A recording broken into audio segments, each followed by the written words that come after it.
नमस्ते to all of you.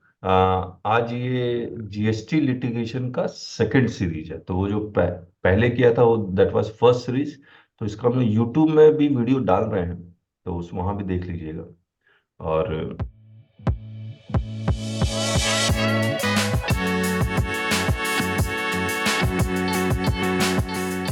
देखिए, limited scope for arrest of tax payers consultant. मुझे एक बात बताइए आप, ये जो अरेस्ट के प्रोविजंस है, टैक्स पेयर अगर डिफॉल्ट करता है, चाहे वो एज ए सप्लायर करता हो या एज ए रिसिपिएंट करता हो, क्या अरेस्ट किया जा सकता है इसको? Tax payer as a supplier, supplier कैसे फेक इनवॉइस इशू करता है विदाउट सप्लाइंग गुड्स और सर्विसेज, और हम्म। रिसिपिएंट उसी फेक इनवॉइस के बेसिस पे क्रेडिट क्लेम कर लेता है। क्या इन दोनों को अरेस्ट किया जा सकता है? यस और no? Yes sir. Yes. Yes sir, yes. और yes sir. Again section 132, section 69 जो अरेस्ट के प्रोविजंस है उसमें 5 करोड़ से ऊपर है, तो कमिश्नर को पावर अरेस्ट करने का। अगर उससे नीचे है तो फिर मजिस्ट्रेट से उसको लेके आना पड़ेगा अरेस्ट वारंट। लेकिन जो इनके एडवाइजर है, जो इनके कंसल्टेंट है, क्या उनको, मान ली ये फेक इनवॉइस इशू कर रहा है, इसका चार्टेड अकाउंटेंट को अरेस्ट किया जा सकता है? Any person. और अगर चार्टेड अकाउंटेंट को अगर आप अरेस्ट करना चाहते हैं तो क्या उसके लिए एविडेंस किस तरह का चाहिए? हम्म। सिंपली वो उसका चार्टेड अकाउंटेंट है, क्या अरेस्ट हो सकता है chartered accountant? No sir. No sir, involve है कि नहीं वो देखना पड़ेगा। मान लीजिए ये फेक मा- इनवॉइस का केस है, और इस फेक इनवॉइस के केस में 122 का पेनल्टी की प्रोसीडिंग शुरू हो गई है, सेक्शन 74 का नोटिस इशू हो गया है। अब कोई चार्टेड अकाउंटेंट या लॉयर इसके लिए अपील फाइल कर रहा है, तो क्या इनको अरेस्ट किया जा सकता है? No no no. नो। नहीं। जब तक नहीं। चार्टेड अकाउंटेंट और कंसल्टेंट जो भी है, जो इनको एडवाइस करे कि कैसे आपको फेक इनवॉइस इशू करना है, इनके बोगस जितने भी कंपनीज हैं वो ये क्रिएट कर रहा है, तो ये हैंड टू हैंड इसके साथ मिला हुआ है इन सब फ्रॉड को करने में, तभी तो इसको अरेस्ट किया जाएगा। Yes sir. अब आइए पढ़ते हैं क्या क्या लिख रहे हैं। Tax consultant's proximity to taxpayers' affairs raises a question whether the consultant can also be implicated in prosecution proceeding, यानी कि उसको एक पार्टी बना देगा वो। अब अगर आप 122(1) देखेंगे तो जहां पर पेनल्टी लगाई जा रही है टैक्सेबल पर्सन को लगाई जा रही है, रजिस्टर्ड पर्सन में नहीं है। यानी कि ये टैक्सेबल पर्सन हुआ लायबल टू बी रजिस्टर्ड, उनको ऊपर भी ये पेनल्टी लग सकती है। 122(1) है mastermind, applies to mastermind of fictitious billing rackets, यानी कि मान लीजिए मैंने अपने किसी सर्वेंट को आगे रख के सर्वेंट के नाम पर रजिस्ट्रेशन ले लिया और सारा काम मैं कर रहा हूं, तो आई बिकम ए मास्टरमाइंड, मेरे ऊपर गाज गिरेगी। तो सर्वेंट को तो कुछ पता ही नहीं, उसे सिग्नेचर कर रहा है। 122 subsection 2 applies for to registered person, 3 applies to any person. ये जो 3 है ना, देखिए, the consultant who is not a taxable person और द मास्टरमाइंड और noticee can come within the operation of any person in 122(3) of the CGST Act. In order to examine, अब देखिए क्या लिख रहा है 132(1), ये बड़ा अच्छा इंटरप्रिटेशन है। Adverting to section 1, the opening words are whoever commits, whoever causes to commit and retain the benefits arising out of। ये जो कमिट का मतलब है, इसका मतलब क्या? whoever commits, मुझे एक बात बताइए, ही इंसल्ट डज इट। यहां पर whoever commits के जो लिख रहा है, तो माइंड के बारे में बात कर रहा है या हैंड के बारे में बात कर रहा माइंड और माइंड माइंड माइंड और माइंड है। हैंड। माइंड और हैंड दोनों भी हो सकता है। है? माइंड अगर है तब तो हैंड तो ऑटोमेटिकली है। क्या बात कह रहे हैं? हम्म। देखिए, in mind. Order to examine the offences care must be taken to differentiate between the hands that carried out that offence. किसी ने सिग्नेचर किया,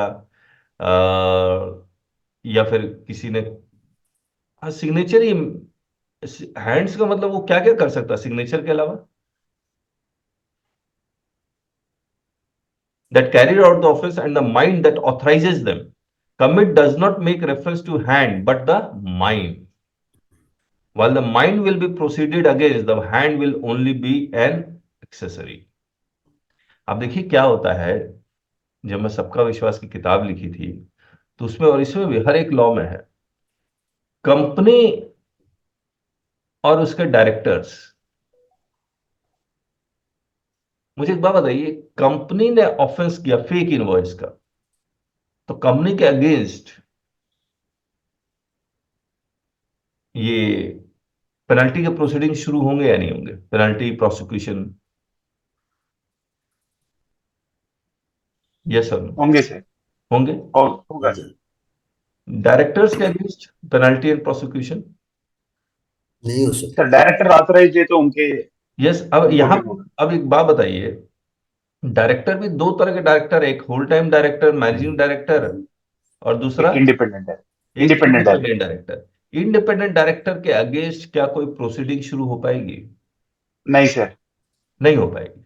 लेकिन वो जब नोटिस इशू करते हैं तो वो इम्प्लीकेट कर लेते हैं इंडिपेंडेंट डायरेक्टर को। आपने कई नोटिस, ग्राउंड्स पे अभी जब नोटिस आएंगे ना, और भी नोटिस आएंगे, तो आप देखेंगे इंडिपेंडेंट डायरेक्टर को भी इम्प्लीकेट कर लेते हैं, मे भी कुछ प्रेशर डालने के लिए, ताकि इंडिपेंडेंट डायरेक्टर को इम्प्लीकेट करे, इंडिपेंडेंट डायरेक्टर इनको बोले, क्योंकि है तो यही करता धरता, माइंड तो यही है ना। हाँ। Okay.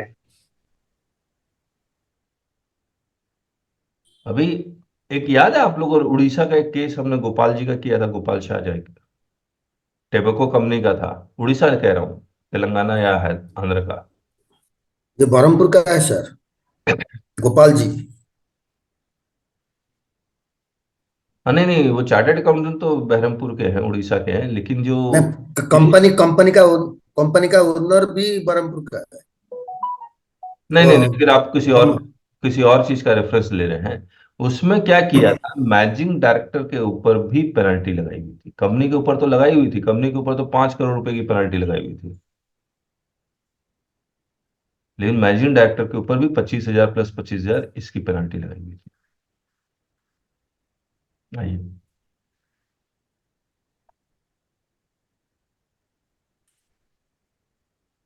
Unless an offence.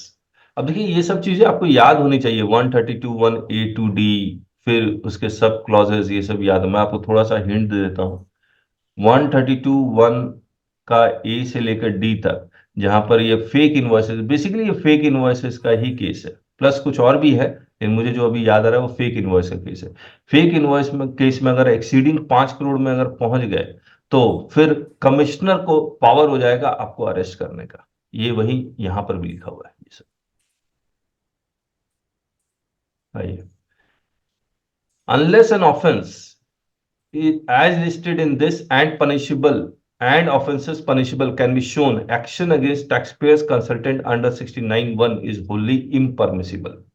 To show a principal offender, it does not require that prosecution of such principal offender must conclude. Without a mind, the hand is doubtful. The principal offender must be named and prosecution launched even if absconding and evading trial. Warrant issued by commissioner cannot be used to collect evidence of abettors of any offense. For that, powers are vested under section 70. To implicate a consultant, it is not sufficient to show that consultant was aware of the mischief being carried out, but to show that the consultant was complicit in the commission of the alleged offense. तो consultant का hand तो है, लेकिन mind नहीं है, तो इसीलिए उसको, इसके अगेंस्ट कोई एक्शन नहीं लिया जा सकता। One who commits or causes to commit and retain the benefits arising out of offenses listed in can be prosecuted. इसको छोड़ देते हैं, ठीक है। इस पे कोई सवाल है तो पूछिए, फिर मैं आगे बढ़ता हूं। मैं कंक्लूड करके फिर से बताता हूं, कंसल्टेंट का हैंड होगा लेकिन माइंड नहीं होगा, इसीलिए इसको इंप्लीकेट नहीं किया जा सकता, क्योंकि 132(1) में हुएवर कमिट्स, कमिट्स का मतलब माइंड। कोई सवाल? चलिए आगे। Ingredients in statutory definition of offence. अच्छा, एक बात बताइए, ऑफेंस का मतलब क्या है?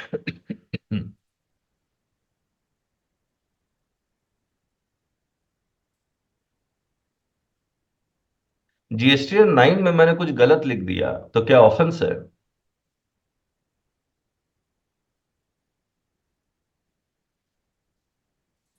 तो ये 113B ऑफेंस है। No, no. Non compliance of law क्या ऑफेंस है? Yes. Yes, sir. Non issuance of E invoice क्या ऑफेंस है? Yes.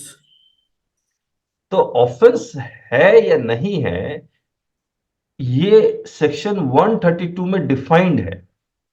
तो 132 में जो गलतियां डिफाइंड है वही ऑफेंस बनेगा, उसके अलावा कुछ और ऑफेंस नहीं बनेगा। ठीक बात है। अब ऑफेंस को भी आप देखेंगे तो मेजर ऑफेंस, माइनर ऑफेंस में अरेस्ट ये सब नहीं होगा। मेजर ऑफेंस जैसे फेक इनवॉइस, उसमें अरेस्ट ये सब पॉसिबल है। आइए पढ़ते हैं।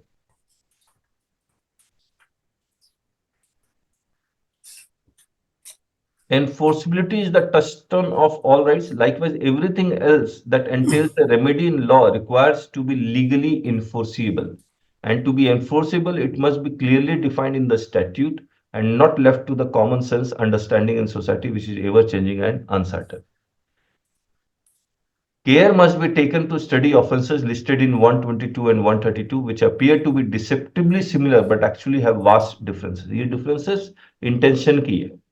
132 जहां पर आप जेल भेजना चाह रहे हैं, वहां पर इंटेंशन मेंसरिया गिल्टी माइंड को बहुत ज्यादा प्रूव करना पड़ता है।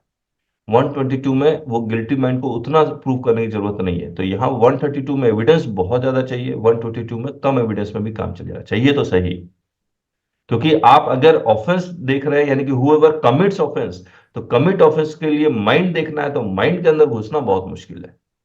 तो उसके लिए वो माइंड जो कह रहा है वही आपने किया है, तो उसके लिए एविडेंस कलेक्ट करना बहुत जरूरी है। अभी आएगा कन्फेशन वर्सेस एडमिशन।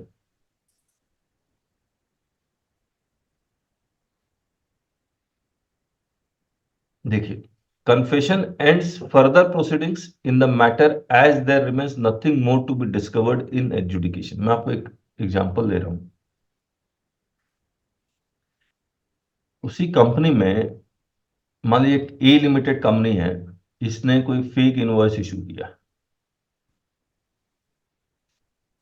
अब इसके मैनेजिंग डायरेक्टर को समन कर दिया गया। मैनेजिंग डायरेक्टर ने कहा कि ये हमने फेक इनवॉइस इशू जो किया है वो ए लिमिटेड और बी लिमिटेड, इन दोनों कंपनी में मैं ही मैनेजिंग डायरेक्टर हूँ, मैं ही शेयर होल्डर हूँ, they are the group companies. और ये फेक इनवॉइस जो हमने इशू किया है उसका इंटेंशन जो था टू टेक मोर लोन्स, यानी कि डू फ्रॉड द बैंक, या फिर लोन लेके कंपनी को चलाना है ताकि बाकी में पैसा दे दे। और ये जीएसटी इवेजन का तो केस ही नहीं है। इंटेंशन नहीं है कि हम जीएसटी की इवेट करें। क्यों नहीं इंटेंशन है? Because they are group company, same ही हूं मैं। यहां से अगर आईटीसी ट्रैवल करके यहां गया है, देना तो मुझे ही है, और इसने आईटीसी लिया भी नहीं है। ये इसने समन में ये स्टेटमेंट दिया। बताइए, ये कह रहा है कि मैंने फेक इनवॉइस इशू किया है, लेकिन इस ग्रुप कंपनी को इशू किया, इसने आईटीसी नहीं लिया, सिर्फ लोन के लिया। इट इज कॉन्फेशन और admission.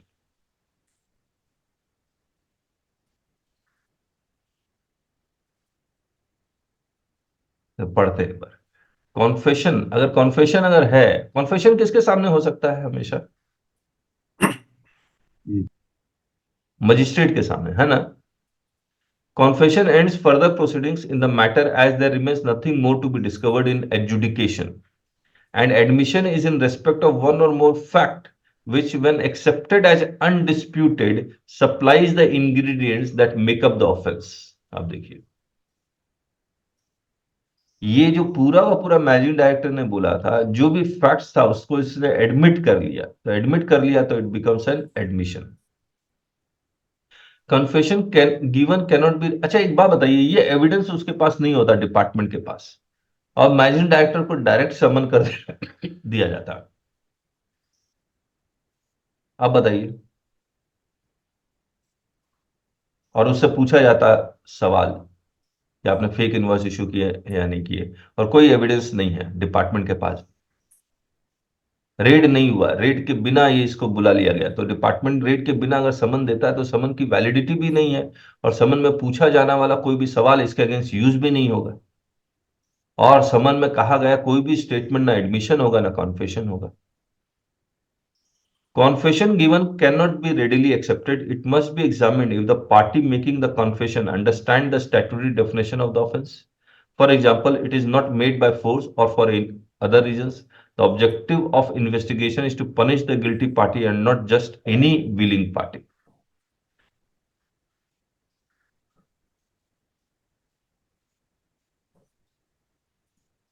Admission refers to certain facts which form the ingredients in the definition of the offense. For example, no understanding of its statutory definition is necessary because the acceptance here is not on the offense but of the ingredients in its definition. Unlike confession, admission of any given facts, its existence or absence can be by a third party too.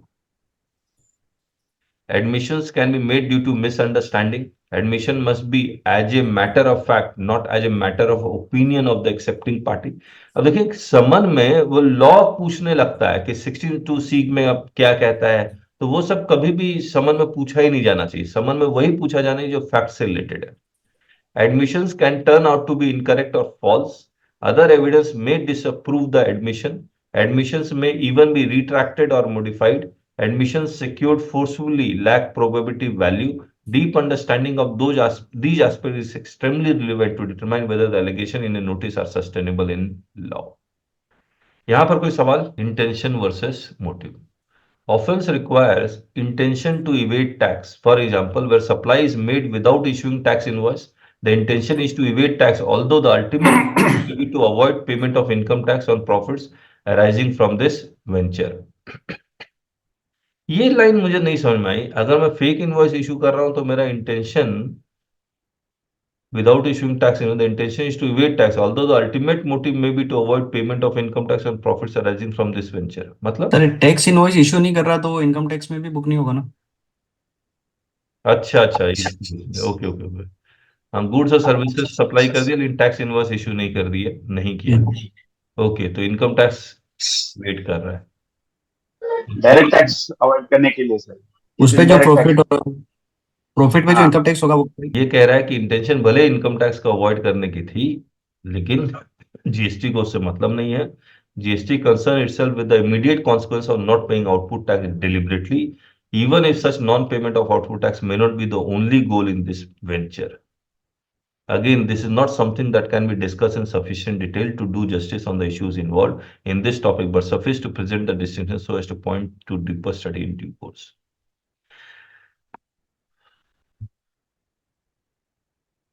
जैसे ए और B दोनों का share holder और managing director mister x है, इसने fake invoice issue की है और इसने आईटीसी नहीं लिया, तो क्या ये ऑफेंस है? इसकी हियरिंग है फरवरी में, इसीलिए मैं आपसे इसी से रिलेटेड कुछ सवाल कर रहा हूं. मिस्टर एक्स ने मिस्टर एक्स दोनों कंपनी के मैनेजिंग डायरेक्टर और शेयर होल्डर. ए ने फेक इनवॉइस इशू किया, बी ने क्लेम नहीं किया. Is it an offence? Sir यहाँ पे लॉस ऑफ रेवेन्यू क्या है सर? वो तो आईटीसी क्लेम ही नहीं किया, उसको तो एक्सपेंडिचर हो गया वो. फॉर एग्जाम्पल बी को कहाँ आईटीसी कहाँ क्लेम कर रहा है सर? वो वहीं पे ए में ही खत्म हो गया ना, बी टू सी जैसे हो गया. अगर आई मीन टैक्स वहीं पे एंड हो गया ना सर. ऑफेंस नहीं.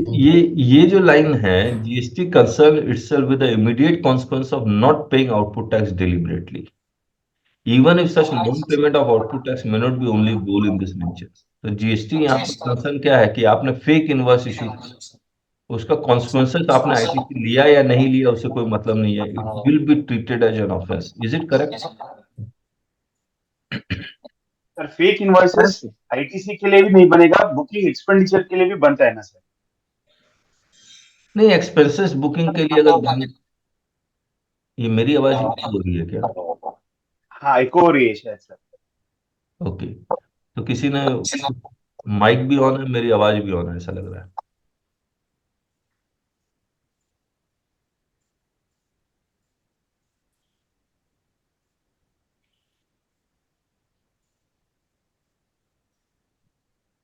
मिस्टेक और एक्सीडेंट में फर्क अभी हम लोग आइए, अच्छा यहाँ पर पढ़े नहीं मिस्टेक और एक्सीडेंट। सर वो जो फर्स्ट लाइन नमस्ते लिखी, हाँ सर। कहिए। नमस्ते। नमस्ते नमस्ते। मुझे एक बात बताइए। हाँ ठीक है, ए ने इनवॉइस जारी की हाँ विदाउट डिलीवरी ऑफ गुड्स, ठीक है। तभी तो फेक है। हाँ ठीक है। बट बी ने लिया नहीं। हाँ क्वेश्चन यहाँ ये पैदा हो रहा है, क्या ए ने हाँ आउटपुट टैक्स लायबिलिटी को डिस्चार्ज किया? किया, लेकिन आईटीसी से किया। किसी चीज से किया? किया तो, यस किया। बट उसको प्रूफ कैसे वो कर पा रहे हैं कि दिस इज द फेक? नहीं, ये तो प्रूफ मैनेजिंग डायरेक्टर भी एडमिट कर चुका है, और by way of evidence documents ये भी क्लियर है कि पीटी है, उसमें कोई डाउट नहीं है, और वो हमने अपील में एक्सेप्ट भी किया है। तो फिर 122 की पेनल्टी इंपोज हो जाएगी, केवल 10,000 रुपया जो भी लगना है। तो मैंने वही प्ली किया है कि दोनों ग्रुप कंपनीज हैं, ऑफेंस। नहीं, ग्रुप कंपनी हो या ना हो कोई फर्क नहीं पड़ता। Okay. Without discharging of goods I have issue invoices, हाँ हाँ हाँ। but second party didn't take any ITC on behalf of this invoice. हम्म। अगर किसी उसमें कोई आईटीसी उसने ली नहीं, इसका मतलब वो टैक्स पे हो गया, इसका मतलब वो कन्वर्ट हो गया B2C में। सिर्फ क्वेश्चन अपराध यहाँ ये है कि मैंने बिना डिलीवरी ऑफ गुड्स के मैंने इनवाइस इशू कर दिया। हम्म जो सर्कुलर भी एक आया था फेक आईटीसी पर, हम्म वो इसी पे आधारित भी है। हम्म। तो जो पहली लेग है उसके ऊपर सिर्फ 122 की पेनल्टी इशू हो जाएगी। 122 वन में है ना, ए और बी, बस वही कवर हो पाएगी। सर ये ट्रांजैक्शन B2C है कि B2B है? नहीं, है तो बी टू बी, लेकिन उसने ट्रेड नहीं लिया, इसका इसने आईटीसी नहीं लिया। इज अ इसलिए गुड उसने नहीं लिया क्योंकि वास्तव में सप्लाई तो थी नहीं उसको। हम्म। अगर वो ले लेता तब हाँ बड़ा अपराध बनता। हाँ। सर डिपार्टमेंट का क्या कंटेंशन है सर, एक इनवॉइस छोड़ के? डिपार्टमेंट तो लगा दिया ना पेनाल्टी। पेनाल्टी, आप पेनाल्टी डिफेंड कर रहे हैं? 5-5 करोड़ की पेनाल्टी लगा। नहीं नहीं, कितने की लाई सर? 5 करोड़। कैसे क्वांटिफाई किया, कैसे उसने कैलकुलेशन किया? वो तो पूरा GST 1 3B सब कुछ देख के किया। मैं वो नहीं कह रहा हूं। हाँ, पर इनवाइस उसने लगाई तो कितनी लगाई?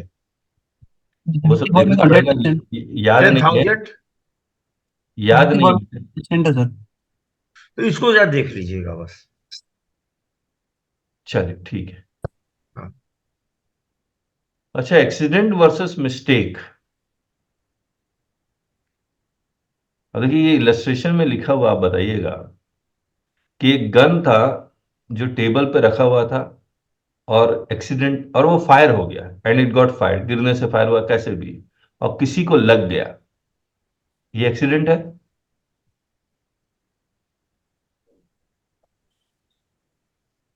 Yes sir. लेकिन अगर मेरे हाथ में गन है और मैंने चला, मान लीजिए यहाँ पर ABC, किसी पार्टी में 100 लोग हैं, और ये कोई बंदा आया और गन चला दिया, लगना, उसको मारना था A को, लग गया C को, ये क्या है? ये मिस्टेक है। समझ गए आप क्या बोलना चाह रहा हूं? Sir party. जो पहला एग्जाम्पल आपने दिया हाँ कि मेज पे रखी थी, हाँ आईपीसी ये कहती है कि अगर आपने कोई ऐसा जानवर पाल रखा है हाँ जो हिंसक है, तो हाँ ये आपकी जिम्मेदारी है कि उसे बढ़िया से मतलब बढ़िया से रखें, मतलब की बंदूक। एंड लॉक्स में हाँ हाँ, ठीक बात है। जो भी आपको रखना है। हाँ आपने बंदूक को मेज पे कैसे रखा जब आपको मालूम है परिवार है तो? आपकी जिम्मेदारी थी उसे ताले अंचाबी में रखें। करेक्ट। मैं राजेश जी जो पॉइंट पूछना चाह रहा हूं कि सीरियस ऑफेंस कौन सा है, एक्सीडेंट या mistake? Sir mistake sir. Mistake. Yes. अब इसको जीएसटी से रिलेट किया जाए। आप जब कहते हैं 3B में 1,000 रुपया आउटपुट टैक्स था लेकिन 1 जीरो गलती से लग गया, तो ये क्या है, एक्सीडेंट है या मिस्टेक है? जीएसटी 9 आपने गलत फाइल कर दिया क्योंकि कुछ अकाउंटेंट के कारण या किसी और के कारण, तो ये एक्सीडेंट है या मिस्टेक है? मिस्टेक है। मिस्टेक में आएगा सर। अगर आप मिस्टेक बोलेंगे तो सीरियस ऑफेंस है। तो जब डिपार्टमेंट आपका 1 वर्सेस 3B, 2B वर्सेस और 3B वर्सेस 2B या फिर 9 वर्सेस 9C में अगर कोई मिस्टेक निकालता है, गलती निकालता है और आपको नोटिस भेज देता है और कहता है भैया नहीं नहीं 9C हम देखेंगे, इसमें इतना करोड़ रुपए का है, जो मैं अभी एक केस देख भी रहा हूं, सब कुछ सही है, 1, 3B, 9 सब कुछ सही है, 9C में उसने गलत क्लासिफिकेशन कर दिया, माना ही नहीं और ऑर्डर पास कर दिया। तो 9C में जो गलत एंट्री हुई है वो एक्सीडेंट है या मिस्टेक है? तो मिस्टेक होगी। अगर मिस्टेक मिस्टेक है तो ज्यादा सीरियस है, तब तो डिपार्टमेंट सही कर रहा है। आइए पढ़ते हैं। It is very common to state that incorrect data was submitted by taxpayer accidentally and expect remedy by way of opportunity to rectify as well as leniency in imposition of harsh penalties. Mistake is used interchange, इसको छोड़ते हैं। Mistake here is that one of the ingredients of the proposal went bad. Ingredient being the identity of the person, there was a clear proposal to fire upon using the gun. तो mistake में आपको एकदम पता था इसको मैं चलाना है। अब देखिए 9(1) equal to 3B equal to GSTR 9, लेकिन 9C में गलती हो गई। क्या यहां पर is there any clear proposal to evade tax because 9C में गलती है? सर नहीं 9C सर। में गलती हो, 9 में गलती हो, उससे कहीं प्रूफ होता है इवेट टू टैक्स है। राजेश जी आवाज टूट गई थी, फिर से कहिए। मैं ये कह रहा हूं हम्म 9 में गलती हो या 9C में गलती हो, हम्म उससे ये प्रूफ नहीं होता कि इवेट टू टैक्स है, बिकॉज गलती है 9C से कोई लाइबिलिटी नहीं बनती। करेक्ट। मैंने आपको लाइबिलिटी जब भी बनती है वो 3B और 1 से ही बनती है। तो यही सेल्फ असेसमेंट डॉक्यूमेंट है। यही सेल्फ असेसमेंट डॉक्यूमेंट है जो मैंने भरा है। 9(9C) अब 9C डॉक्यूमेंट नहीं है। दूसरी चीज, हम्म दूसरी चीज, यदि 1 और 3 में कोई मिस्टेक होती है तो उसको मैं अगले महीने ऐसे चेंज कर सकता हूं। हाँ लेकिन आप 9 में अगर गलती कर दे, 9C में आपने गलती कर दी, हाँ तो कैसे हम उसको रेक्टिफाई करेंगे? देखिए 1 वर्सेस 3B या 3B वर्सेस 2B, दिस आप समझ लीजिए इसमें अगर आपने गलती की है तो ये एक्सीडेंट नहीं माना जाएगा, ये मिस्टेक ही है। हाँ करेक्ट, मिस्टेक है सर, इसीलिए तो 79(12) में डायरेक्ट रिकवरी है सेल्फ Direct recovery असेसमेंट है। के नाम के। ठीक बात। लेकिन 9 और 9C में कहां लिखा है कि यहाँ रिकवरी सेल्फ हो जाएगी? तो 9(9)C में अगर गलती है तो एक्सीडेंट हम लोग कह सकते हैं, करेक्ट है ना? 100% कह सकते हैं। या तो आप मुझे रेक्टिफाई करने का मौका दीजिए या तो मेरा मैनुअल एक्सेप्ट करिए। और इनफैक्ट हाई कोर्ट ने 3B को रेक्टिफाई करने का कह दिया कि अगर C+S की जगह I लिया तो रेक्टिफाई कीजिए आप। सर वो तो 1 को जो रेक्टिफाई करने का मौका दे दिया। समझ लीजिए एक्सीडेंट होने के सॉरी मिस्टेक होने के बावजूद courts are allowing to rectify this mistake. Sir यहाँ पे मेरा थोड़ा सा मत दूसरा है। मैंने आई की जगह CS ले लिया या CS की जगह आई ले लिया, ठीक, मैंने कौन से रूल और लॉ का वायलेंस किया सेक्शन का ये बताएं। मैं एक केस झेल रहा हूं। अच्छा क्या है वो केस? यही केस कि अच्छा। CS की जगह आई की जगह CS ले लिया, ठीक। हाँ मैंने उनको जवाब दिया है, हाँ मैंने लिखा कि कौन से सेक्शन और कौन से रूल का उल्लंघन मैंने कर दिया, हाँ ये बताते हुए ऑर्डर पास करें। और इवन देन एक फर्स्ट अपील का ऑर्डर भी मैंने लगाया है, जिसमें उन्होंने ऑर्डर भी किया है कि ऐसे मिस्टेक्स में राजस्व की कोई हानि नहीं है। ठीक बात है। अब उसके बाद बिल्कुल। पूरा विभाग कह रहा है कि मैं बताऊंगा। मैंने कहा बताइए, 1 महीने हो गए पड़ा हुआ है, हाँ हाँ और अभी तक बता नहीं पाए कि कौन से एक्ट का मैंने उल्लंघन किया, मतलब रूल का कौन सा रूल है और कौन सा सेक्शन है जिसका मैंने वायलेट कर दिया। ठीक क्योंकि बात। आईटीसी को देखते हैं तो ICS सब मिला के आईटीसी है, ठीक है। और जो बंटवारा जो स्टेट और सेंट्रल के मध्य होना है वो भी हाँ सही सही हो जा रहा है, चाहे आई में लो चाहे CS में लो, तो भी सेंटर को आधा जा रहा है, आधा उस स्टेट को जा रहा है। अच्छा अच्छा। आई में लीजिए तो भी बराबर बराबर जा रहा है। हम्म। तो यहाँ पे वायलेशन कहाँ हुआ या राजस्व की हानि कहाँ हुई? नहीं, दूसरी आईटीसी चीज, देने से तो स्टेट को नुकसान हो रहा है, मतलब नहीं आप कह कहा, सकते हैं ज्यादा नुकसान हो रहा नहीं आउटपुट में होता है, इनपुट में नहीं हो रहा है, है। ओके। इनपुट में नहीं हो रहा है। ओके। इसीलिए लेजिस्लेचर ने आउटपुट के लिए सेक्शन 77 को बनाया, हम्म इनपुट के लिए नहीं बनाया। हम्म। क्यों नहीं बनाया? उसके पीछे ये लॉजिक था उनका। आईटीसी लेने से तो स्टेट का नुकसान होगा ना, अगर मैंने आईटीसी ले ली तो उतना पैसा स्टेट को या सेंटर को नहीं देना है। कैसे कैसे नुकसान हो रहा है? मान लो मैं यूपी का हूं, दिल्ली से मैंने माल लिया, उस तो सेंस में नहीं मैंने नुकसान हो रहा है। CS में, ठीक ठीक ठीक ठीक। उस सेंस में नहीं नुकसान हो रहा है। हाँ, तो जब राजस्व का कोई नुकसान नहीं हो रहा है यहां पर, हम्म इसीलिए तो 77 जैसा कोई सेक्शन IGST का नहीं बनाया उन्होंने, इनपुट का नहीं बनाया। हम्म। आउटपुट में तो नुकसान हो रहा है। ठीक बात है। चलिए, accidental firing is less serious offence whereas mistake is very serious and all consequences associated with the original proposal had it been executed as originally planned will follow against the accused person. Now it becomes clear that there cannot be any accidental filing of erroneous data in GST returns. There may at best be a mistake in filing GST returns. Read with the provisions of self-assessment under section 59. Data as presented on the common portal is required to be presumed as correct. अब जब 59 को ध्यान में रखते हुए पढ़ना है, यानी कि सिर्फ GST 1 और 3B, 99C नहीं.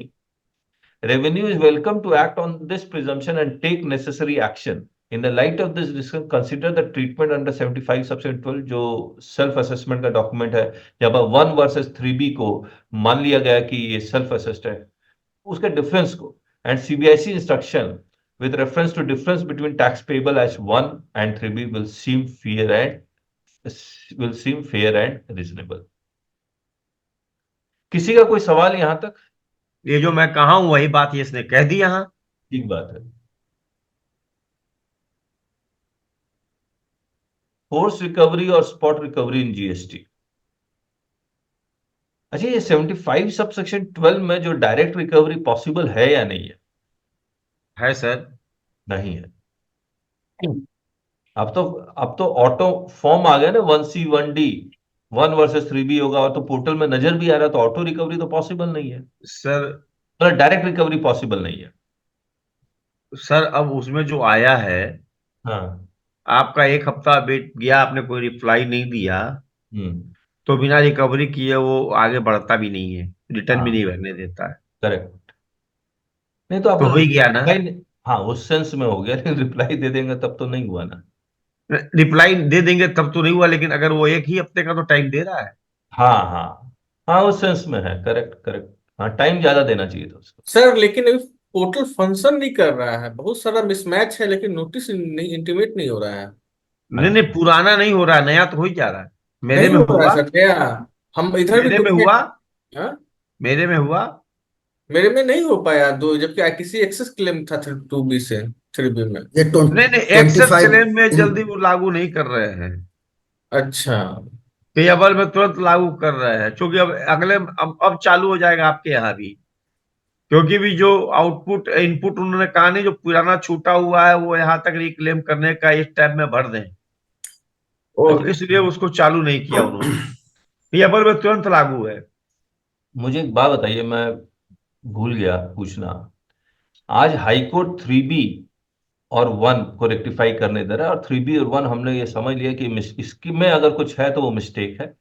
प्लस एक सर्कुलर भी आया था 26-26 वाला, जहां भी गवर्नमेंट ने सर्कुलर लेके आया कि 3B में अगर कोई गलती है तो आप ठीक कर सकते हैं, 1 में कोई गलती है तो अमेंडमेंट के थ्रू आप ठीक कर सकते हैं। करेक्ट है? लेकिन अगर टाइम चला जाएगा, 1 तो अमेंडमेंट हो सकता है, 3B नेक्स्ट मंथ अमेंडमेंट हो सकता है। क्या आने वाले समय में ये जो 26-26 सर्कुलर जो है वो विड्रॉ हो जाएगा, या फिर हाईकोर्ट ये कहेगा 17, 18, 18, 19, 19, 20, 20, 21 के लिए तो ठीक है, हम रेक्टिफिकेशन का ऑप्शन देंगे, इसके बाद हम कोई हो सकता है हाईकोर्ट इस मिस्टेक को करेक्ट करने का एंटरटेन ही ना करे। Is it possible? Because mistake जो लिख दिया 1 और 3B में, वो मिस्टेक है और सीरियस ऑफेंस है। शुरुआत में गलतियां हो रही थी तो कोर्ट भी लीनियंट था, गवर्नमेंट भी लीनियंट थी, 26-26 में सर्कुलर भी आ गया। लेकिन क्या आने वाले समय में इज इट पॉसिबल? आने वाले समय में सर हम्म वो ये मौका तो नहीं देगा, हम्म पोर्टल ही नहीं मौका देगा कि आप मिस्टेक कर पाए। और 3B और 1 जो है वो सेल्फ आप खुद भर रहे हैं, सेल्फ एसेस खुद ही आप कर रहे हैं, ये हम्म पोर्टल नहीं कर रहा है। हम्म जब आप खुद ही कर रहे हैं तो आप मना कैसे कर सकते हैं कि मैंने गलत कर दिया। हम्म फिर दूसरी चीज, आपको अमेंडमेंट का जो मौका दे रहा है हम्म उसके बाद भी आप नहीं कर रहे हैं, तो फिर इसको क्या माना जाएगा? Sir, but there is a proposal to give this revision of 3B, no? क्या फिर से कहिए? Revision of 3B they are proposing. They have already proposed. Revision of 3B? हम्म, हाँ, वो पुराने सालों का भले कर दे, लेकिन नहीं आगे वाला। अच्छा, आने वाले का वो कह रहे हैं कि revision of 3B। Yes sir. हाँ। देखिए क्या है उसमें सर, हम्म जैसे GSTR 1 और 3B जब हम फाइल कर देते हैं 3B को, इसके बाद तुरंत 1B 1C नोटिस जैसे आता है, वैसे बहुत कम टाइम वो देंगे। हम्म ये नहीं है कि ये चलो भैया आप 3 महीने बाद भी कमेंट कर लेना ना, वो मौका नहीं देंगे। देखिए क्योंकि क्योंकि जो राजस्व का बंटवारा है वो बैक पीछे बैठ के होता है, उसका मैकेनिज्म तैयार नहीं हो सकता। फिर फ्रंट पे तो बहुत अच्छा दिखाई देता है कि 3B रिवीजन आ जाए, लेकिन अगर आप पीछे बैठ के जाइए कि इतने जगह के जो टैक्स आ रहे हैं उनका तुरंत तुरंत बंटवारा होता, वो कैसे संभव है? हाँ, वो पॉसिबल नहीं है। दूसरा, जब हमने ये मिस्टेक और एक्सीडेंट का जो लॉ पढ़ा है, उससे लगता नहीं है कि ये पॉसिबल गवर्नमेंट कभी करेगी। पुराना। मुझे भी नहीं लगता। हाँ। वो बस यही कह सकते हैं कि जैसे 5 दिन का यहाँ समय दे रखे हैं वैसे ही फाइल कर दिए, आपको गलती हो गई तो चलो भाई आपको 5 दिन या 1 हफ्ते का टाइम हम दे रहे हैं, उसके बाद ही हम किसी राजस्व का बंटवारा करेंगे। जिससे अच्छा तो एमनेस्टी स्कीम ले आया वो। हाँ, वो लाए क्यों? इसीलिए लाए। नहीं, आने वाले समय में 17, 18, 18, 19 का एमनेस्टी स्कीम लाके खत्म करे। अभी तो जितना रिकवरी गवर्नमेंट कर सकती है वो करवा रही है। एमनेस्टी तो सर आई, लेकिन ITC के लिए आई। ITC के लिए कब आई? 183 और 195। अच्छा, उसको एमनेस्टी स्कीम आप कह रहे हैं। Okay okay. हाँ सर, बाकी लॉ में कैसे संभव है रिवाइज? जैसे इनकम टैक्स तो डायरेक्ट टैक्स है ना, वो तो। नहीं, इनकम टैक्स का बंटवारा सिर्फ एक ही जगह होना है, हाँ, सेंट्रल फंड में, और आप ही के पॉकेट से निकलना है, किसी और के पॉकेट से निकलना नहीं है। और कहीं जाना नहीं है उसको। और आप चाहे बैट जितनी में, बार रिवीजन कर दो। सर बैट में भी होता था ना? वैट में भी केवल स्टेट लेवल पे था, कहाँ State level पे आपको था। आउटपुट इनपुट सर मिलता था बाहर से सेंट्रल माल टैक्स लाते थे होता तो। था, हैं? CST सेंट्रल टैक्स का तो होता था, ITC मिलता ही नहीं था। नहीं, जब आप बाहर से माल लाते थे तो ITC कहाँ मिलता था? आप फार्म C और 38 से आते थे। जी। और आप फार्म सी दे देते थे तो 2% आपका टैक्स लगता था, बाकी नहीं लगता था, लेकिन लगता तो था। और जी। आईटीसी कहाँ मिलती थी? आईटीसी नहीं मिलता था, इसीलिए पॉसिबल था। याद करिए। जी जी सही। और फार्म सी नहीं जमा किए तो पूरा टैक्स फिर वसूला जाता था आपसे, अधिकारी खुद बटोरता था। ऑडिट ऑडिट चलता था उसका, सीएसटी का। हाँ, चलिए। उसमें उसमें वसूलने की कोई टाइम नहीं थी, यहाँ वसूलने की भी टाइम है, यहाँ हर चीज की टाइम है। हम्म चलिए, फोर्स रिकवरी और स्पॉट रिकवरी इन जीएसटी। तो ये रेट के समय में रिकवरी कर लेते थे, डरा धमका के रिकवरी कर लेते थे। तो ये सब कोर्ट में गए लोग और बंद कर दिया कोर्ट ने, और कहा कि जब तक अपॉर्चुनिटी ऑफ बीइंग हर्ड नहीं दिया जाएगा तब तक उसे नहीं माना जाएगा। तो ये वही है, ज्यादा नहीं है इसमें। इसके साथ कोर्ट ने एक डिसीजन और दिया सर। क्या? उसने कहा जिस दिन आपके यहाँ रेड हुई हम्म और उसी दिन आपने एसएससी से डीआरसी 03 से पैसा जमा कराया है, हम्म तो ये माना जाएगा कि आपने इन्फ्लुएंस में उससे पैसा जमा कराया है। यस यस यस, आइए पढ़ते हैं। Rule of law stands tall in GST. The proper officer has to protect the interest of the revenue in the manner intended by the parliament, and parliament has chosen to rely on taxpayer to carry out self assessment. लेकिन अफसर क्या करता है? अपना law बनाने लगता है, parliament के लॉ को छोड़ देता है। और टैक्स पेयर में ऑब्वियसली फेक इनवॉइसेस ये सब केस तो है ही। Therefore, revenue is left to adhere to this mandate in law and proceed strictly within the terms of specific provisions whereby Parliament authorizes revenue for intrusion coupled with burden to prove taxpayers' self-assessment to be incorrect. As to what is incorrect, determination of tax liability is not left to one's opinion but to application of GST law. Rule of law is where all concerned taxpayer and tax administrator must permit the law to take center stage and not their own convictions or compulsions. तो इसमें मेरा जो experience रहा है personal hearing में या फिर और किसी हियरिंग में जो आप लोग भी जाते हैं, strict to the law, law में क्या कह रहा है, इधर उधर की बातें ही मत कीजिए। और जो आप पर्सनल हियरिंग में जो आप रिप्लाई लेके जाते हैं, अगर रिप्लाई लेके नहीं जाते तो रिप्लाई लेके जाइए, और जो रिप्लाई में लिखा हुआ उसी के उस रिप्लाई के अकॉर्डिंग ही आप बात कीजिए। इधर उधर की बातें करेंगे, वो अफसर इधर उधर की बातें इसलिए करने लगता है क्योंकि वो कहीं और ले जाके करप्शन करना चाह रहा है। तो you have to stick to that. Sir आपकी बात बिल्कुल सही है। इस पे लगाम तब तक नहीं लगेगी जब तक आप कोई बाउंडिंग फोर्स अधिकारी के ऊपर भी न लगाएं कि अगर आपने गलत नोटिस दी, गलत ढंग से इंटरप्रेटेड किया तो आपके ऊपर भी पनिशेबल होगा। ऐसा कहीं कोई एक्ट में नहीं लिखा, क्योंकि वो एडमिनिस्ट्रेटिव लॉ से गवर्न होते हैं, जिसके आड़ में वो करप्शन करते हैं उनके ऊपर कोई कार्रवाई नहीं हो पाती। हमसे तो एक अधिकारी बोला था सर कि आप गाड़ी पकड़ लेंगे, जमा करवा देंगे, आपको जहाँ होगा वहां जाइएगा, हमारा कुछ नहीं होगा। हाँ, हम जमा करवा देंगे, एक हफ्ता गाड़ी आपका रोक देंगे हमारे पास उसके लिए। जब तक आप उस एक्ट में नहीं कुछ ऐसा लिखेंगे, यदि अधिकारी ने गलत नोटिस दी या गलत उसने इंटरप्रिटेशन किया तो उसके ऊपर भी पनिशेबल होगा। वो लोग सारे हम लोग हड़ताल पे चले जाएंगे तो क्या करेगा फिर government?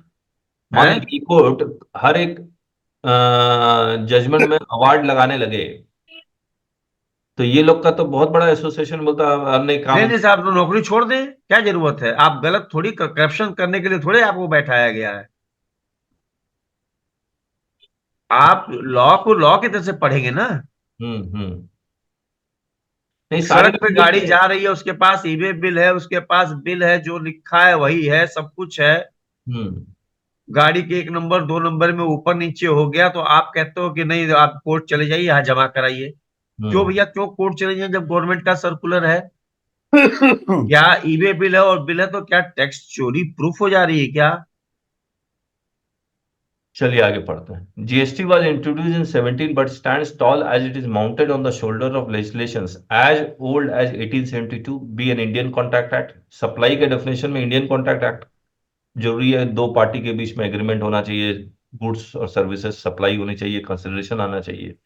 to explain the first principles of supply for consideration or transfer of property act to explain the methodology of effecting transfer involving immoral properties, and then judicial authorities under easement acts, Indian Registration Act, Limitation Act will illuminate our understanding of the underlying first principle that will guide the treatment to be extended in GST. तो ये सब law भी आना चाहिए आपको. Awareness and application of first principles from Sales of Goods Act, Indian Partnership Act, Indian Evidence Act, and administrative law recognize the boundaries of what ought to be done and what not when it comes to protecting interest of revenue. Principles of natural justice. The principles of natural justice में ये है कि proper officer judge न बन जाए.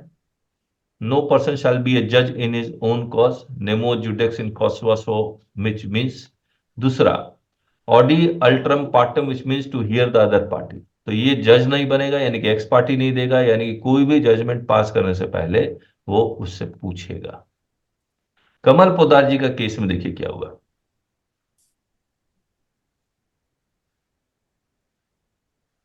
इसमें ये हुआ कि एक नोटिस आया DRC 01, जहां पर GSTR 9 में इन्होंने एक्सपोर्ट टर्नओवर को एग्जाम सप्लाई में शो कर दिया,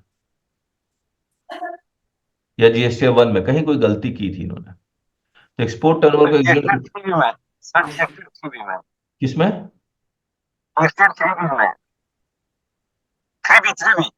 3B में, ओके 3B में. और GSTR 9 में शायद नो सप्लाई डाला था, नो सप्लाई शायद. नहीं, ये 3B का अलग मैटर है. एक्सपोर्ट टर्नओवर को एग्जाम सप्लाई में और GSTR 9 में एग्जाम सप्लाई में शो किया इंटरेस्ट, और no supply non GST supply में शो किया ड्यूटी ड्रॉबैक. तो अफसर ने जब नोटिस भेजा DRC 01 का, तो इससे रिलेटेड भेजा, तो इन्होंने इसका जवाब दे दिया एविडेंस के साथ.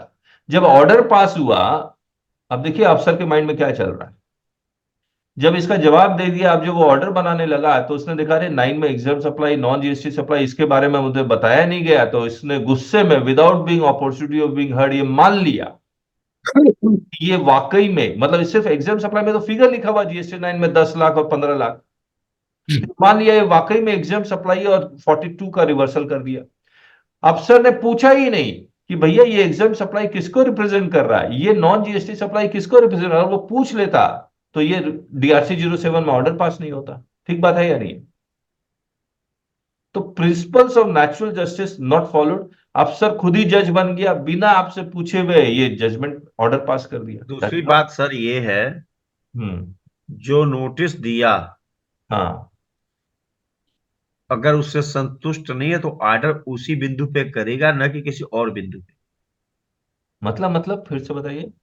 जैसे मान लीजिए उसने 3B वर्सेज 1 का पूछा, डिफरेंस नोटिस दिया, हाँ, मैंने देना पड़ेगा. रिप्लाई दे दिया. आपने रिप्लाई अगर उस रिप्लाई से वो संतुष्ट नहीं है, सेटिस्फाइड नहीं है, हाँ, तो उसी बिंदु पे वो ऑर्डर DRC 07 से करेगा, ना कि किसी अन्य बिंदु पर. हाँ, ठीक. वही तो कल बोला था, ग्राउंड पे वही ग्राउंड लेना चाहिए जो नोटिस में लिया है. दूसरा ग्राउंड पे नोटिस नहीं हो सकता है. हाँ, जिस ग्राउंड पे नोटिस दिया उसी ग्राउंड पे ऑर्डर हो सकता है. समझिए इस चीज को. उसने DRC 01 में सिर्फ इतना ही लिखा था कि वो तो लिया ही नहीं, ग्राउंड नहीं लिया है दूसरा. देखिए, उसने DRC 01 में इतना ही लिखा था कि आप there is an exempt supply and therefore rule 42 is applicable. उसने ये नहीं लिखा 3B में देख रहा है या 9 में देख रहा है. तो पार्टी ने 3B के बेसिस पे रिप्लाई कर दिया, 9 को छोड़ दिया, क्योंकि उस 9 ने उठाया ही नहीं था. तो इन्होंने भी पूछना चाहिए, आप कौन से फिगर की बात कर रहे हैं, 3B वर्सेज या 9 वर्सेज या 10 वर्सेज या क्या. हाँ, वो तो ठीक है, लेकिन इसमें ये तो है ना कि opportunity of being heard they देता, पूछ लेता, खुद जज नहीं बनता तो काम हो जाता. Hello hello.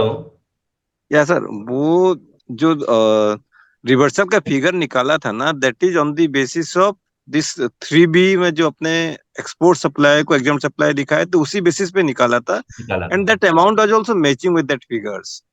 ओके, ओके, तो इसका मतलब लेकिन अब 9। तो ऑन दैट बेसिस अपने खाली उसी का ही रिप्लाई किया कि भाई ये जो 3B का जो sales exempt that is not an actually export exempt supply, that is export supply. Correct, correct, हाँ, तो उसको फिर 9 में जाना ही नहीं चाहिए था, क्योंकि वो 1 में था ही नहीं। हाँ, करेक्ट, अपॉर्चुनिटी, अगेन वही कह रहा हूं ना कि तो जो सेम नोटिस 18-19 का आया था, तो हाँ, उसने भी उसी फिगर को पुट किया था, तो मैंने जब रिप्लाई किया तो फिर मैंने 9 का फिगर को भी लेके रिप्लाई कर दिया। अच्छा, अच्छा, हम्म। अब वो मान गया 18-19 के लिए।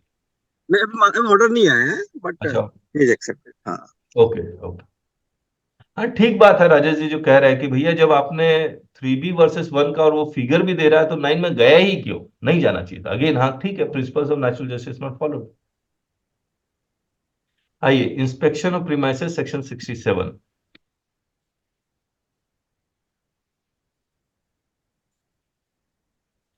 सेक्शन 67 के दो सबसेक्शन 1 और 2, और इसके लिए रीजन टू बिलीव होना चाहिए। रीजन टू बिलीव का डेटा कहां से आएगा इनके पास? एक तो ये डीजी आर्म है,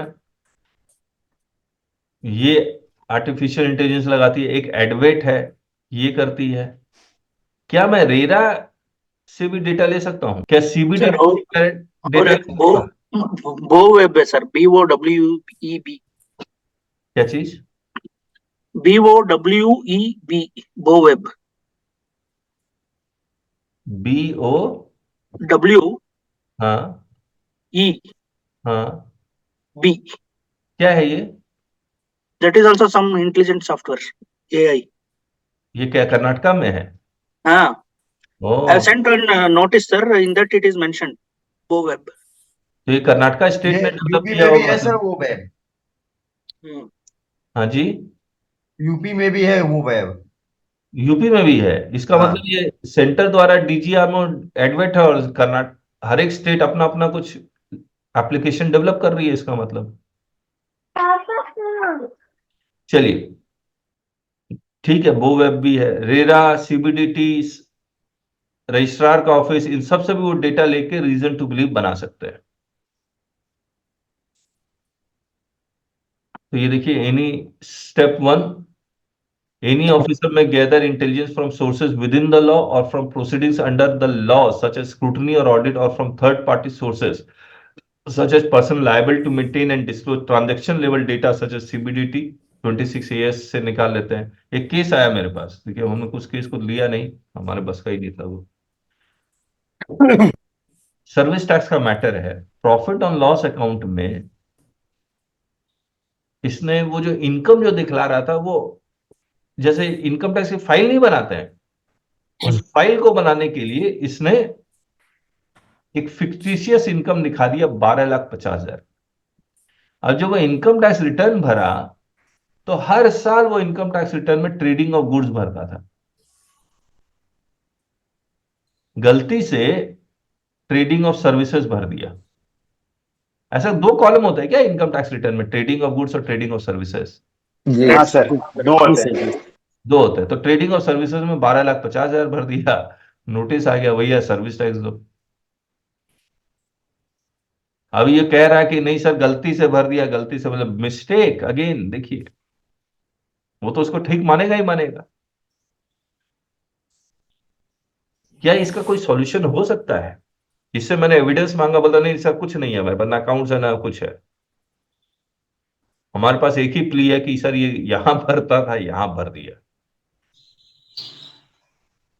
सर इनवॉइस डॉक्यूमेंट्स दिख, हाँ इनवॉइसिंग डॉक्यूमेंट्स दिखा सकते हैं। है नहीं ना, है ही नहीं, क्योंकि वो तो ऐसे ही बना रहा है इनकम को। फाइल मनी क्रिएट कर रहा, व्हाइट मनी क्रिएट कर रहा है। एफिडेविट की सपोर्ट लीजिए, क्या चीज? एक एफिडेविट सपोर्ट में दे दें। नहीं, नहीं मानेगा सर। नहीं नहीं, एफिडेविट ये सब क्या होता है? एविडेंस वही दीजिए जो माने। वो एफिडेविट दे दो, फिर पता नहीं क्या क्या दे दो, खुद से बना लो, वो सब थोड़ी होता है। चार्टर्ड अकाउंट का सर्टिफिकेट दे दो, इससे थोड़ी वो मान लेगा वो। ITR रेक्टिफिकेशन का टाइम निकल गया। हाँ, तो पुराना केस है सर्विस टैक्स का। ऑर्डर आ चुका, अब अपील में जाना है। हमने ये केस लिया नहीं, हमसे हो ही नहीं पाएगा ये केस। सर केस छोटा लग रहा है पर है बहुत बड़ा। हाँ देखिए, अब छोटी सी गलती में मिस्टेक, एक्सीडेंट नहीं है, मिस्टेक है। सर पिछले 2-3 साल का आप कंपेयर करके दिखा सकते हैं उनको, जो ट्रेडिंग में दिखाया है। अच्छा, खैर ये केसी मैंने नहीं लिया तो वो इम्पोर्टेंट नहीं है, लेकिन ये जो सीबीडीटी से जो डेटा ले रहे हैं रीजन टू बिलीव का, वो इम्पोर्टेंट है। which justify inspection of the premises of taxable person or other persons. Step 2. If the joint commissioner is satisfied after examining the material on record, then for such reasons to believe as are taken on record, issue authorization to inspect. अच्छा, एक चीज देखिए, section INS 01 का form में कितने part हैं? 3 total. ए, B और सी। और सी। ठीक है, मैं निकालता हूं एक बार INS 01। सर यहाँ पे मेरा एक क्वेश्चन है। हाँ हाँ ये रीजन टू बिलीव के बेसिस पे वो INS 01 देंगे, हाँ। जब वो हमारे प्रोमाइसेस में आते हैं क्या हम रीजन टू बिलीव डिमांड कर सकते हैं? रीजन टू बिलीव तो ना जब वो, लेट करके चले जाएं तब आप डिमांड कर सकते हो, उससे पहले तो हाँ यस, ओके सर। हाँ INS उसी 01 टाइम डिमांड नहीं, कर सकते हैं। उसी टाइम नहीं, वो जाने के बाद आप डिमांड करें ओके। रीजन। ये रहा ये सेक्शन 67(1) है। ये अदर पर्सन है, किसी का गोडाउन वोडाउन चेक करना, तो बी बहुत इंपॉर्टेंट नहीं हम लोग के लिए। और सी, जहां पर वो सीज कर सकता, कॉन्फिस्केट कर सकता है, ये सब सी है। ये सेक्शन 67 सबसेक्शन 2 है, करेक्ट है। अब वो जब लेके आते हैं तो उनको टिक करना चाहिए, ए है, बी है या सी है। वो टिक ही नहीं करते। सटीक नहीं करते सर, ये ऊपर का 2 या 3 ऐसे लिख देते हैं और नीचे ये सब छोड़ देते हैं। अब देखिए, अब मान लीजिए सीबीडीटी से कोई डेटा मिला, किसके पास जाएगा डेटा?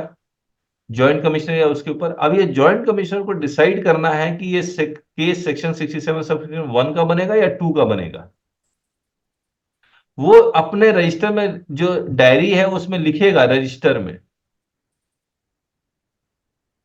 उस रीजन टू बिलीव में, कि ये केस 1 का बनेगा या 2 का बनेगा। तो अगर लिखेगा तभी तो टिक करेगा, लिखेगा ही नहीं तो टिक नहीं करेगा। इसका मतलब अगर ये टिक नहीं है तो आप एज्यूम कर सकते हैं कि joint commissioner has also made a mistake, he has not recorded the reasons to believe. तो आप इस अफसर को कह सकते हैं जो लेके आया है, we are unable to cooperate because this INS 01 is defective. Why it is defective? Because one of the ingredients of GST law section 67 has not been fulfilled या complied, जहां पर ये टिक होना चाहिए था। आइए अब सर देखिए, एक प्रोसेस और भी है सर। लोग बताते हैं कि सूचना के आधार पे आ जाते हैं, केवल लोगों ने इंफॉर्मेशन दिया उस पे आ गए।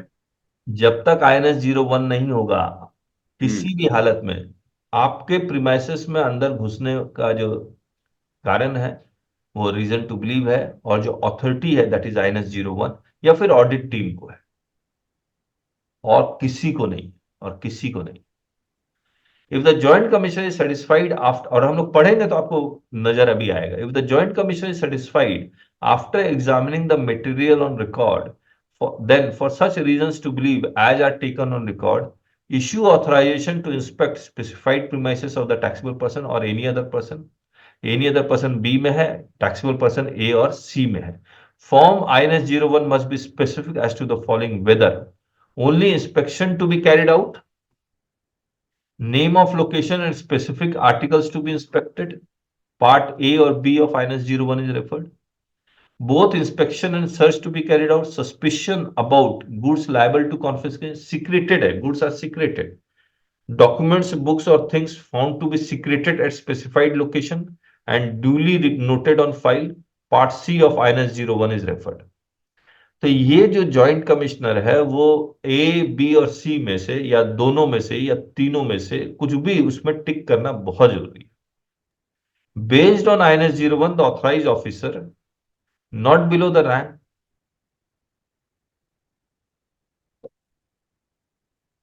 अब देखिए ये यहां पर लिखा हुआ तो है not below the rank of assistant commissioner of state और senior intelligence officer of centre. लेकिन जीएसटी लॉ में आप लोग को याद होगा, महेश जी के केस में हमने उसका एनालिसिस किया था कि जॉइंट कमिश्नर अपने जूनियर यानी कि इंस्पेक्टर को भी ऑथराइज कर सकता है। ये इंस्पेक्टर से एक लेवल ऊपर है, सुपरिटेंडेंट में नहीं लिख रहा है, असिस्टेंट कमिश्नर ऑफ स्टेट और सीनियर इंटेलिजेंस। तो ये मुझे लग रहा है कुछ गड़बड़ लिखा हुआ है। Is then authorized to conduct inspection or inspection cum search of the identified location along with witness. 50। Sir preventive वाले जो आते हैं वो तो कोई एसी आता ही नहीं, हो तो सीधा सुपरिटेंडेंट ही आता है, उसके इंस्पेक्टर ही आते हैं आईएनएस लेके। सर आप उस दिन बताए थे कि आएगा तो एसी या उसके साथ में आएगा, अकेले नहीं आएगा। हाँ, तो 2 अफसर तो आएंगे ही आएंगे। हम 2 ऑफिसर आते हैं सर, लेकिन सर प्रिवेंटिव में सुपरिटेंडेंट नहीं आते हैं। मैं वही कह रहा हूँ जी, इनकम टैक्स में तो उन्होंने लिख दिया कि इससे बिलो वाले नहीं आ सकते, लेकिन जीएसटी लॉ में वो जॉइंट कमिश्नर किसी को भी ऑथराइज कर सकता है। ये तो हमने पढ़ा भी है आप लोग के साथ। ओके ठीक है, तो फिर तो चलता है ना, सुपरिटेंडेंट आता है तो ठीक है। हाँ, इसमें इस किताब में कुछ गड़बड़ लिखा हुआ, मैं ये कह रहा हूँ। सर सबऑर्डिनेट आप बता रहे थे ना, सुपरिटेंडेंट इंस्पेक्टर सीटीओ नहीं हो रहेगा।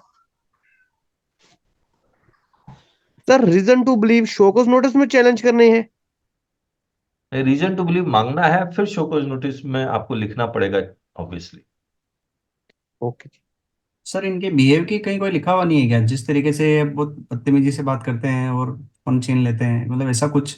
Citizen charter, okay citizen charter निकाल लीजिए, जब भी रेट का केस हो ना ओके तो सिटीजन चार्टर निकालिए। सिटीजन चार्टर में देखिए सीबीआईसी सिटीजन चार्टर,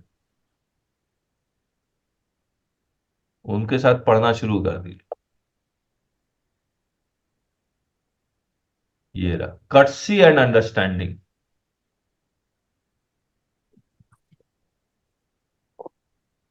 ये देखिए यहां पर ये क्या कह रहा है, where the not below the has reason to believe he may authorise in writing any other officer of central tax.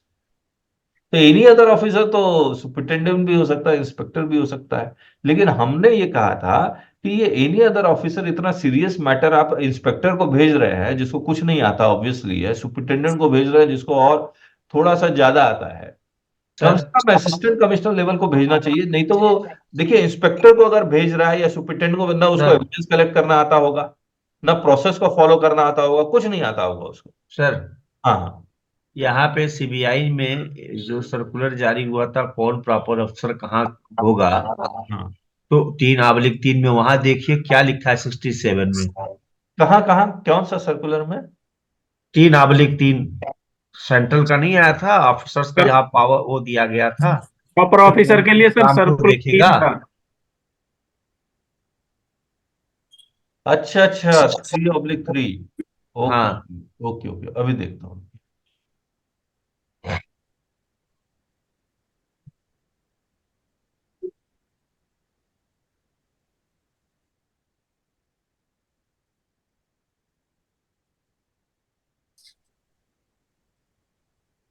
तो वहां पे सर मुझे याद आ रहा है शायद असिस्टेंट कमिश्नर ही है।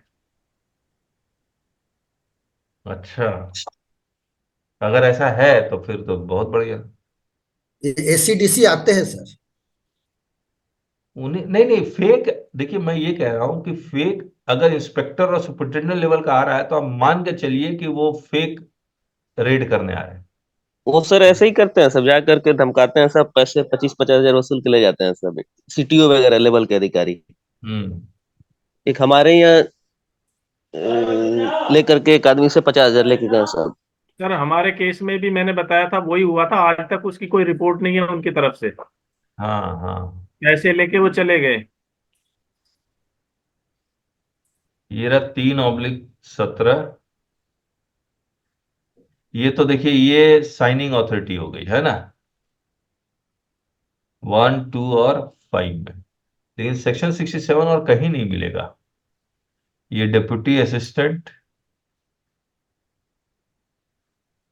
नहीं है ना, ये देखिए ये सेक्शन सुपरिटेंडेंट को 67 सीजर करने का अधिकार है, और है ही नहीं। एसी में देखिए जरूर होगा, एसी डीसी में। नहीं है, देखिए ना, डिप्यूटी और असिस्टेंट। तो जाएगा कैसे फिर वो? नहीं, वो किसी भी अफसर को ऑथराइज कर देगा, वही तो लिखा हुआ है। जब आप इनकम टैक्स पढ़ेंगे तो लिखा हुआ है not below the rank of, उस तरह से लिखा हुआ है। ये तो महेश जी वाले केस में इसको हमने एक एक लाइन को पढ़ के एनालिसिस किया था, तभी पता लगा था कि कौन आ सकता है। लेकिन आप ये याद रखिएगा कि अगर इंस्पेक्टर और सुपरिटेंडेंट लेवल का कोई आ रहा है जिसको एविडेंस कलेक्ट करना नहीं आएगा, आज वो कौन देवी प्रसाद जी का केस में देख लीजिए। देवी प्रसाद जी, हाँ एक सर। टेस्ट परचेज हुआ था, कौन आया था? सुपरिटेंडेंट आया था ना? नहीं, टेस्ट परचेस में असिस्टेंट कमिश्नर आए थे सर। असिस्टेंट का, उसके बावजूद उसने सब कुछ गड़बड़ किया था। हाँ सर, बाद में इंस्पेक्शन में सीटीओ आए थे सर। कौन आया था? CTO commercial tax officer. हाँ सर। अब देखिए, सब कुछ गड़बड़, ना लिखने आया ना कुछ करने आया। ये जो अनिमेश का एक केस है, हीरो हार्डवेयर का, उसमें भी रेट का केस है, इंस्पेक्शन का केस, लिखने ही नहीं आया उसको। मैं एक बार है ना रिकॉर्डिंग पॉज करता हूँ, फिर मैं आपको दिखलाता हूँ INS 01। थैंक यू बक्सेटी जी। तो अब इसमें देखिए, based on INS 01 the authorise officer is then authorized to conduct inspection or inspection cum search of the identified location along with the witness और पंचायत। और जो नाम लिखा हुआ है, जो एड्रेस लिखा हुआ है, वो सब कुछ एकदम स्पेसिफिक होना चाहिए। अगर वो भी गलत है तो आप करने मत दीजिए। The authorise officer on arriving, तो ठीक है, आप चेक कर सकते हैं। Conduct inspection limited to the areas connected with reasons to believe specified in INS 01 without carrying away anything, not even copies of books of accounts. Inspection is permitted under 1. Inspection should not be aggressive, but polite and courteous. Proceedings to be commenced and concluded during working hours unless extended. When ये जो line जो लिखी है कि conduct inspection limited areas connected with reasons to believe, ये हमें कैसे पता लगेगा कि रीजन टू बिलीव में क्या लिखा हुआ है? स्टॉक का लिखा हुआ है या ITC लिखा हुआ है? ये कह रहा है कि inspection limited to the areas connected with reasons to believe, specified in INS 01। Reason to believe तो स्पेसिफाई नहीं होता है। नहीं सर, मेरा कहना ये है कि अगर वो पार्टी को पूछना चाहिए, आप रीजन टू बिलीव में आए हैं, ये रीजन टू बिलीव है क्या, तो वो हमें बताने से हम कोऑपरेट करेंगे। सर, आई थिंक ये उसकी बात कर रहे हैं जो INS 1 में जो ये टिक करते हैं on the basis of reason to believe ही, तो वो टिक करते हैं कि क्या वो है, क्या ऑफेंस है जिसके लिए ये आए हैं सर। ठीक, चलिए। When reasons to believe are validated during inspection to the satisfaction of the authorized officer, he should seek further authorization in Part C to extend inspection to search as permitted under Section 67(2) of the CGST। यानी कि inspection करने के दौरान उसको लगता है कि नहीं, सर्च एंड सीजर का भी होगा, तो फिर दोबारा जाएगा उस ऑफिसर के पास और INS 01 में वो Part C टिक करवा के लाएगा। It is this satisfaction that is open to judicial scrutiny later and must be carefully complied to establish the suspicion and incriminating articles secreted have been searched। अरे यहाँ पर secreted का मतलब, मान लीजिए आपके पास कोई स्टॉक है जो बुक्स ऑफ अकाउंट्स में उसका कोई विवरण नहीं है, तो क्या उसको secreted माना जाएगा? का सेक्रेटरी के लिए उन्होंने बोला था क्या कि one doing an act with an active mind, जो किसी को हाथ में नहीं लगाने देते हैं, मतलब जो कॉन्ट्राविन कर रहे हैं एक्ट का प्रोविजंस का, but with an active mind. With an active mind, okay. Yes sir, ये छुपाना मतलब इस चीज को कहीं हम अलग से छुपा के किसी कहीं रखे हुए हैं हटाकर, ये वही ठीक है, ये वहां लेकिन तक पहुंच नहीं गोदाम पा रहे हैं, जैसे कंप्यूटर का CPU हमने छुपा दिया कहीं। हमारे बुक्स ऑफ अकाउंट्स में अगर नहीं लिखा हुआ है तो भी मान लिया जाएगा। नहीं सर, अगर गोदाम में माल है, बुक्स ऑफ अकाउंट में नहीं है, इसका रीजन तो बहुत हो सकता है। क्या? जो हमें इनवॉइस ही नहीं मिला, कैसे एंट्री करेंगे? माल आ गया, इनवॉइस नहीं मिला। अच्छा, जब तक इनवॉइस नहीं मिलेगा हम एंट्री कैसे करेंगे? ठीक बात है, ठीक बात है। और क्या नहीं तो सर, ये भी होता है, इनवाइस पड़ी रहती है, एंट्री नहीं हुआ रहता है, बाद में एंट्री करते हैं लोग, एक ये भी होता है हाँ, ये उसमें। भी होता है, ठीक है। हाँ, ज्यादातर मामलों में यही होता है, इनवाइस पड़ी रहती लेकिन है, एंट्री लेकिन नहीं। ऐसे केस में क्या होता है, जब वो रेट की टीम आती है ना, वो कहती है जितना एंट्री करना कर लो, उसके बाद रेट शुरू करेंगे। अच्छा, नहीं, सर जब अपना हमें मिला ही नहीं, जब नहीं नहीं, इनवॉइस ठीक बात आया है। ही नहीं, हम्म। इन एक पोर्टल में एक शो हो रहा है लेकिन हमको मिला नहीं। ठीक बात है। और कोई reason? One of approval case में भी कि गुड्स जो है वो सब अप्रूवल बेसिस जो आते हैं। हाँ, और अप्रूवल बेसिस में जॉब वर्क के लिए। तो ऐसे केस में वो मान लीजिए आपके पास गुड्स आ गया, इनवॉइस नहीं आया, तो इनवॉइस कहाँ गया? इनवॉइस सप्लायर्स ने भेजे नहीं, इनवॉइस रेज हो गया है, 2A में आ रहा है, हमें मिला। जैसे मानिए 30 तारीख को हुआ, मेरे पास माल 5 तारीख को आ गया, वो इनवॉइस मुझसे पहुंचा नहीं। 30 तारीख को बिल हो गया, 2A में आ गया, वो मुझे 4-5 तारीख को मिल गया, ये 6 तारीख को आगे रेड करने के लिए। हम्म तब तक इनवॉइस आया नहीं, तो मैं कैसे मेरे बुक्स ऑफ अकाउंट में एंट्री करूंगा? चलिए ठीक है। Search under section 67(2) must be limited to goods liable for confiscation, documents, books, or things that are secreted at location which was inspected and searched. Sir हाँ, सर आपने पहले line बोली थी कि 67(2) के लिए उसको स्टिक करवाना पड़ेगा वापस क्या करवाना पड़ेगा?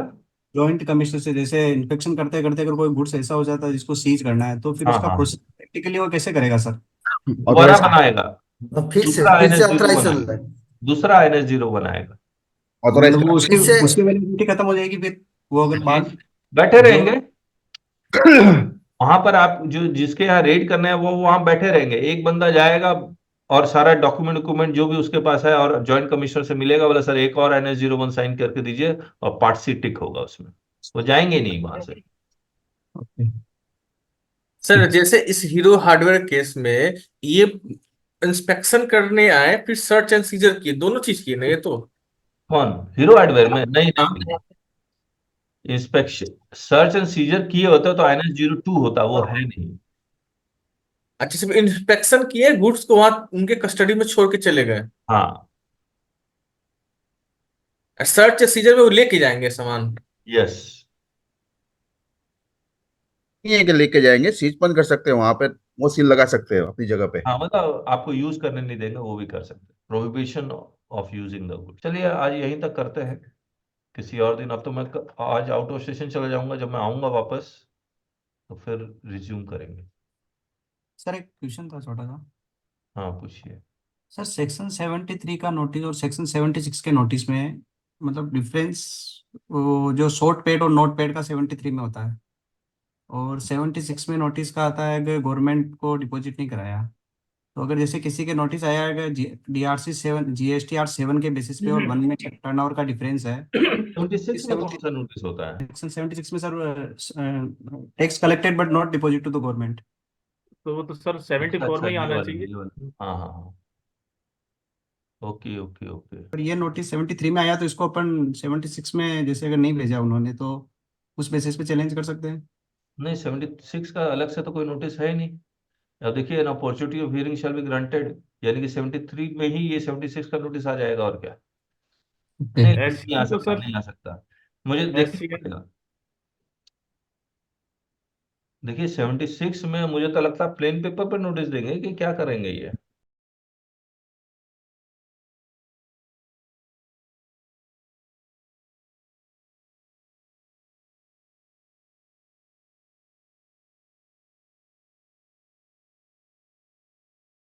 Tax collected but not paid to the government, ये है ना वो इसके लिए 1B 1C वाला नोटिस इशू करेंगे आपको। नहीं सर, जैसे DRC 7 में TDS वाला टर्नओवर और 1 के टर्नओवर में डिफरेंस था, तो उन्होंने 73 में नोटिस भेजा है। तो हाँ, ये 76 में आएगा या 73 में आएगा सर? तो नहीं आएगा तो नहीं नहीं, उसके इसमें 73 आएगा। ओके। पूरा सड़ी गई यार, यार पड़ा ना। चलिए फिर किसी और दिन मिलते हैं, मैं बता दूंगा आपको। ओके, चलिए, thank you so much. Thanks sir. जी नमस्ते सर। नमस्ते।